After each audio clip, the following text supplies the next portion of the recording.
রাসূলুল্লাহ সাল্লাল্লাহু আলাইহি ওয়াসাল্লাম ওই হাদিসটি যখন বললেন যে প্রত্যেক মানুষের সাথে দুইজন বন্ধু আছে, একজন শয়তান একজন ফেরেশতা, তখন এক সাহাবী আল্লাহর নবীকে জিজ্ঞেস করছে, আল্লাহর নবী, আপনার সাথেও কি শয়তান বন্ধু আছে?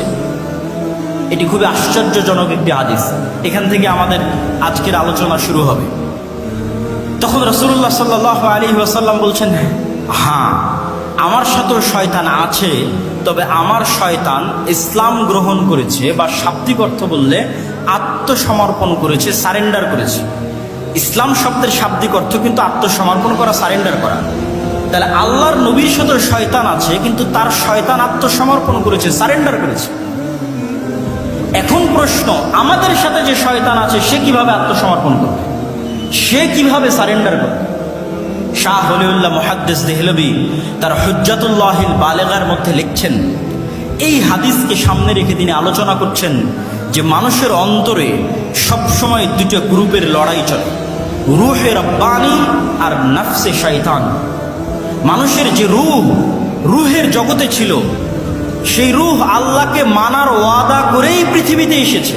তাহলে প্রত্যেকটা মানুষ জন্মগতভাবে মুসলিম। আর এক হাদিসে রাসূল সাল্লাল্লাহু আলাইহি ওয়াসাল্লাম স্পষ্ট করেছেন যে প্রত্যেক মানুষ জন্মগতভাবে মুসলিম।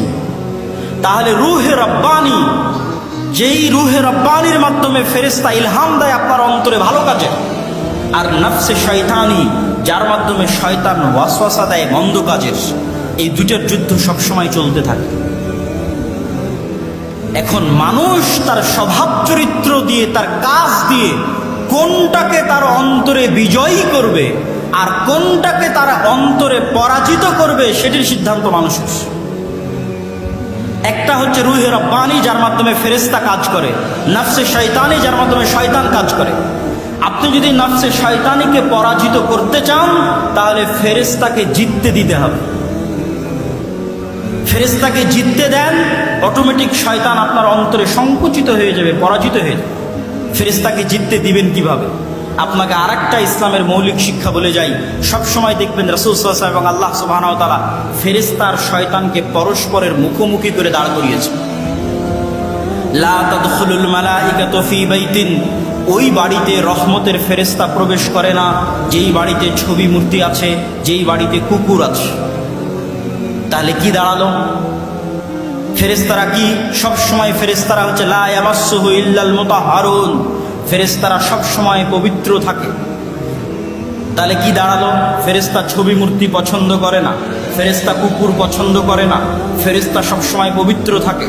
আর এক হাদিসে রাসূল সাল্লাল্লাহু আলাইহি ওয়াসাল্লাম বলছেন, মা মিন মাওদিউ শিবরিন, আসমানের এমন কোনো এক বিঘত জায়গাও খালি নাই, ইল্লা, যেই জায়গায় এমন কোনো ফেরেশতা নাই যে হয় সিজদারত আছে, না হয় রুকুরত আছে, না হয় আল্লাহ সুবহানাহু ওয়া তাআলার তাসবিহ এবং তাহলিল পাঠরত আছে।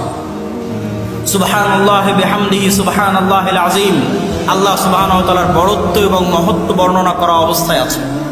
তাহলে সারমর্ম দাঁড়াচ্ছে, আপনি যদি ফেরেশতাকে জিততে দিতে চান, তাহলে ফেরেশতার স্বভাব আপনার মধ্যে বেশি বেশি নিয়ে আসতে হবে। আপনি আজকে থেকে প্র্যাকটিক্যাল বাস্তবায়ন করেন, থিওরি তো বললাম, প্র্যাকটিক্যাল বাস্তবায়ন করেন।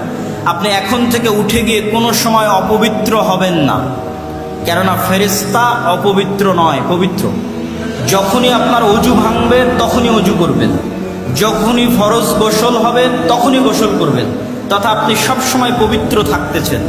মানে আপনার অন্তরে আপনি রূহে রব্বানি, ফেরেশতা শক্তিকে বিজয়ী হওয়ার সুযোগ করে দিচ্ছেন।